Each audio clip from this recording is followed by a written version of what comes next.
नया डायमेंशन है,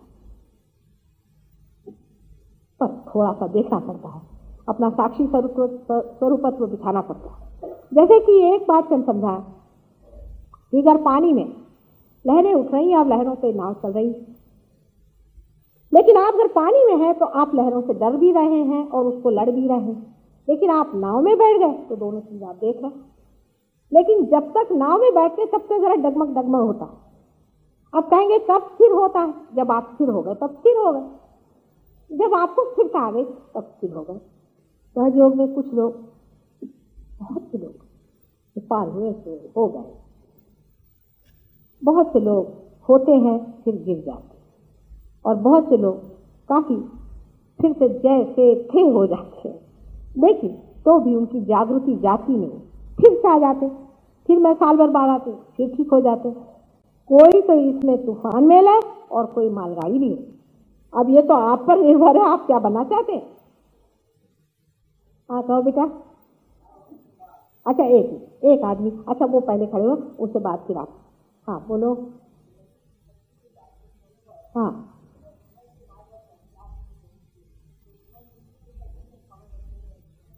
नहीं, एक क्षण में होता है, एक क्षण में घटना तो एक क्षण में घटित होती है, लेकिन तैयारी उसका समय लग जाता है। कि कभी कभी कोई बहुत ही गड़बड़ आदमी आते हैं, अभी किसी को भूत नहीं पकड़ लिया हो, या कुछ गुरुओं के पास से आते हो तो और भी मुश्किल होते हैं भैया मेरे लिए। तो होते हैं मैं क्या बताऊं, कोई गुरुओं के सामने जिन्होंने अपना माथा टिकाया हो मुझे मुश्किल होते। लेकिन अब मैं जब देहातों में जाती हूँ तो खटाखट हजारों आदमी पार हो जाते हैं, क्योंकि देहात के लोग सीधे साधे हैं, जमीन के साथ रहते हैं। अब आप लोग तो बड़े आदमी हो गए, कॉम्प्लिकेटेड, तो जरा उससे कॉम्प्लिकेशन निकालने पड़ते हैं मेरे। इसका कोई समय का ठिकाना?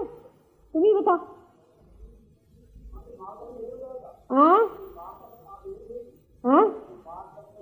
हाँ तुमने पते की बात कही, तुम्हें लगी है भूख, तुमको ही दूंगी मैं, अभी 1 मिनट ठहर जाओ। बाकी सब तो अभी दिमाग चला रहे हैं, बैठ जाओ, राजा बेटे होते। हाँ बोलो बेटा। हाँ तुम पार हो क्या? नहीं हुआ ना? हुआ है फिर नहीं होता है ना? हाँ अनुभव नहीं होता माने क्या नहीं होता है, तुमको ये बताओ। हाँ वो तो बहुतों को होता ही नहीं है बिल्कुल भी। आप बैठ जाए, मैं बता दूं, जब आप पार होते हैं बहुतों को महसूस भी नहीं होगा कि आप पार हो गए। हाथ से लहरियां बह रही हैं कि नहीं, ये पॉइंट। आपसे चैतन्य लहरियां हाथ से बह रही हैं कि नहीं। कुंडलिनी का अनुभव होना माने कि कुछ दोष है आपके अंदर। कुंडलिनी का चढ़ने का अगर आपके अंदर अनुभव हो, इसका मतलब सुषुम्ना में कोई दोष है, अटक आ गई, समझे ना। लेकिन अगर आपके अंदर कोई नहीं हुआ तो आप अति उत्तम है। जैसे कि कहते हैं कि एरोप्लेन जितना बढ़िया हो और उसकी दौड़ान जितनी बढ़िया हो, उतना पता ही नहीं चलता है कि कब वो टेक ऑफ कर लेता है। ऐसी चीज जब कुंडलिनी में कोई भी न महसूस होती और सिर्फ चैतन्य लहरियां बहते रहे, इससे अत्यंत और कौन सी अच्छी चीज हो सकती बेटे? कोई दोष ही नहीं है तुम्हारे अंदर, बेकारी में दोष है। तुम्हारे अंदर से चैतन्य लहरियां आती है या नहीं आती? क्या अनुभूति होनी चाहिए?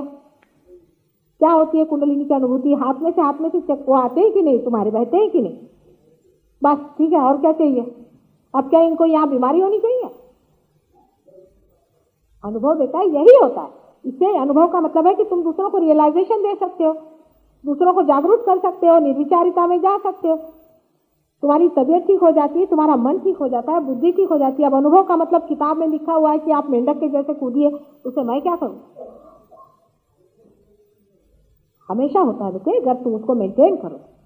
तुमने किया नहीं है उससे मेहनत, कर करो तो बराबर जम जाता है।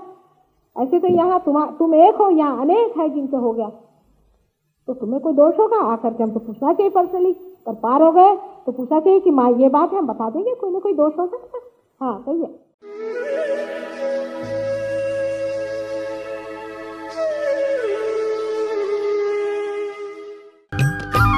सब्सक्राइब कीजिए कुंडलिनी जागरण को और प्रेस कीजिए बेल आइकन को, जिससे कि आपको मिल सके हमारी लेटेस्ट वीडियो सबसे पहले।